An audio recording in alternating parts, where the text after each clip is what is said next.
అటు ఉమ్మడి కరీంనగర్ జిల్లాలోనూ ఆందోళనకు దిగారు కాంగ్రెస్ నేతలు. ఇంటర్ ఫలితాల్లో లోపాలకు కారణమైన వారిపై చర్యలు తీసుకోవాలని డిమాండ్ చేశారు.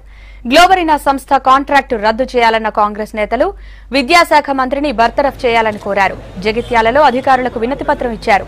కరీంనగర్ కలెక్టరేట్ దగ్గర ధర్నా చేసిన కాంగ్రెస్ కార్యకర్తలు లోపలికి వెళ్లేందుకు ప్రయత్నించారు. దీంతో వారిని పోలీసులు అడ్డుకొని అరెస్ట్ చేశారు.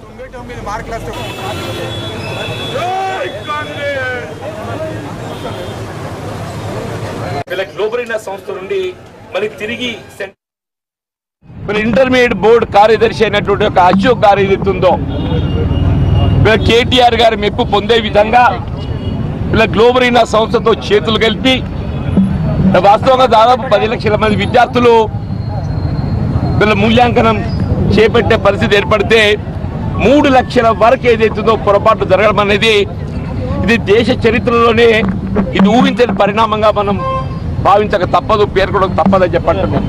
ఇప్పటికి కూడా గ్లోబరీనా సంస్థపై ఏ విధమైన చర్యలు చేపట్టకుండా వీళ్ళ విచారణ నెపంతో ఏదైతుందో వీళ్ళ గ్లోబరీనా బాధ్యత తప్పించాలని ప్రయత్నం చేయడం జరుగుతుందని చెప్పంటున్నా.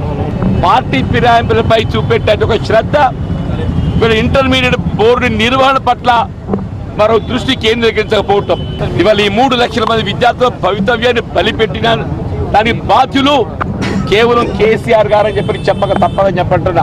రెవెన్యూ వ్యవస్థ ఎత్తేస్తా, ఇంటర్మీడియట్ బోర్డులో పొరపాటు జరిగితే ఇంటర్మీడియట్ బోర్డు ఎత్తేస్తా.